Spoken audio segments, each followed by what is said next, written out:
Hello, dear students and audience. Today we are here to discuss something about the Pakistani post-colonial literature because it is a very rich area these days. It has got its own importance now. It has found its place now, so the debate should continue on Pakistani literature. Today I shall be talking about the shifting landscapes in Pakistani fiction. We know that in 1940s, two great Pakistani Muslim writers came up with the wonderful books like The Twilight in Delhi and The Heart Divided. Both of these writers used the indigenous landscape. I mean, in Ahmad Ali's Twilight in Delhi, we can see that he is talking about Delhi, its different streets, the two parts of Delhi, for example, one, the modern one, under the British control and residencies. On the other hand, we had still lingering Mughal culture, which was found among the streets, small here and there. So, in that way, the men, material, and places of Delhi were discussed by Ahmad Ali and used as a landscape. Same was the case with Mumtaz Shahnawaz, who also took up the Indian landscape in order to write her novel, The Heart Divided. Her characters are very significant in this regard. Sughra, for example, is a very important character. Zuhra is again a very important character here. The protagonist, Zuhra, is the person who travels on different spaces, which are definitely Indian. And after that, her sister gets married to some Multani families. So in that way, once again, the landscape is like that. So these were truly the indigenous landscapes where one can see that the Indian discussion was taking place with regard to the background, the landscape.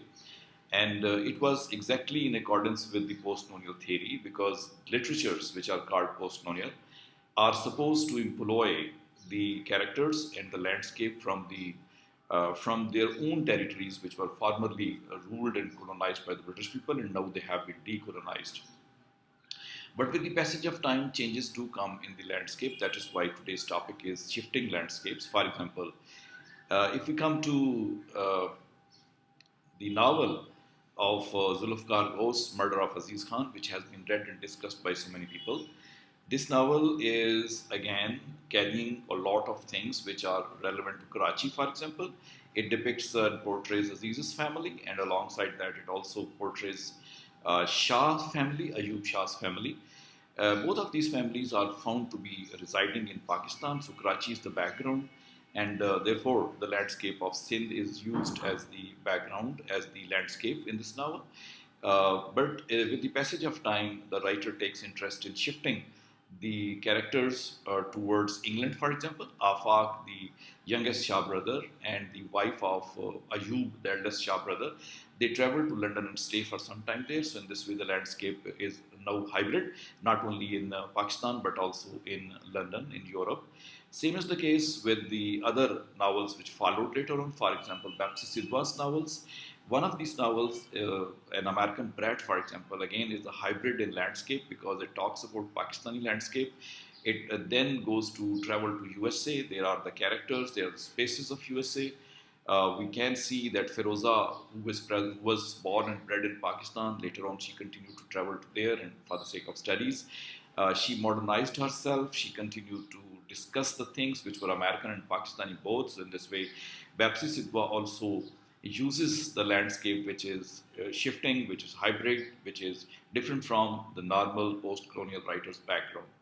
But again, when we come to close to this 20th century's end and start of 21st century, more things happen in the novels written by the people from Pakistan, whether they were writing while residing in Pakistan or outside of Pakistan. For example, Shamsi, Kamila Shamsi, in her novel Cartography, we again have a hybrid nature of the landscape that in Pakistan and Karachi, lots of characters continue to debate and discuss the things, but with the passage of time, some of the travel takes place towards London and towards the European spaces as well. So in that way, again, the hybrid background is there. The hybrid background continues to exist. Rather, I can say that more of the foreign backgrounds were present among the writers of that time. For example, Nadeem Aslam in his novels continue to talk about different landscapes. In the novel Maps for the Lost Lovers, we can see that lots of characters are present in Pakistan with the Pakistani landscape, but with the passage of time, The writer takes us to London, where Shammas and Suraya both are present, and Suraya has traveled from Pakistan to Shammas, and she has come there in order to exercise halala, as the writer points out. We can see that it is very important here that the character resides there and doesn't want to come back at all. So in this way, the landscape of London dominates over this novel. Same is the case with the novel The Holy Woman by Kasra Sharaz. This novel also takes a lot in the landscape of Pakistan. For example, it continues to talk about the Sindhi rural areas and then Karachi, but ultimately the landscape continues to shift to Egypt also, to Saudi Arabia also, to many other places as well. So hybrid nature of the landscape of Pakistani writers has been there. Same would be the case with many other writers in this short span. They cannot be discussed all. But then, if we just talk about Mohsen Hamid, who took up the writing of the novels in the 2000s, when his novel Maats Mo comes there, the landscape is 100% Pakistani, because Lahore is the landscape there. It's very little that he debates on other landscapes. But after 9/11, he is the one who tries to create, first of all, hybrid landscapes, and later on 100% different landscapes. For example, if we discuss the novel The Reluctant Fundamentalist, here the landscape continuously shifts from one place to the other. It's not just one place, Lahore.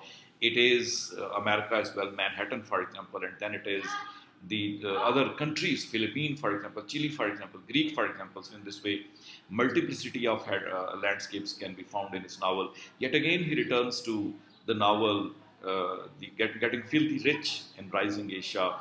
That is again the background and landscape 100% Pakistani. But then, if we discuss this novel Exit West, in that novel, landscape is not Pakistan at all.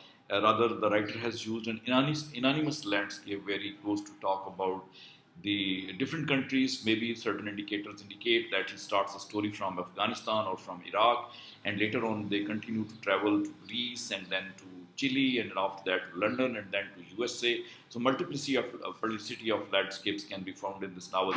This thing can be seen further in the novel written by Muhammad Hanif also. In his novel, A Case of Exploding Mangoes, he doesn't go outside Pakistan. He portrays total landscape of Pakistan with the color of Indian landscape as well, up to some extent, but through just a bird, not with the characters. But in case of his novel, that is Red Birds, he shifts the landscape from Pakistan and enters into American landscape, as well as into Iraqi occupied by the American landscape. There he talks about the desert, and then he talks about the people of Iraq, and then he talks about the people of Middle East, and ultimately shifts to America as well. So in this way, the landscape of Pakistani fiction continues to change, continues to shift, and right now the multiplicity of landscapes can be seen. Like Shamsi's novel Bird Shadows, if we have a little bit of look on that. Bird Shadows, in which the protagonist Hiroko is there. She's the Japanese-born, Japanese national, but she travels to India, and after that she travels to Turkey and ultimately comes back to Pakistan. And again, the landscape shifts to USA, and in between we have Afghani landscape as well. So in this way, the landscapes continue to travel from one place to the other. And the last thing that I would be adding here with respect to just one more novel, and that landscape is regarding the novel of Kamila Shamsi again. That is the Home Fire. Though the matter of terrorism has been talked about, but there is the changing and shifting landscape most of the time. It is London, and after that, the writer takes Isma to USA. The landscape again changes, and then Parvez comes to Iraq and the other Middle Eastern countries where jihadis reside, and there also the total landscape of Turkish and Iraqi and other places are used. So in that way, the Pakistani novel is gaining its space by using world landscape. No more Pakistani writers are limited and restricted to Pakistan. They are more and more using the landscapes of the world. So in this way, they have globalized themselves, and this globalized nature of their landscapes makes the literature global as well. Pakistani fiction finds the combination here and there, and continuously fits into that.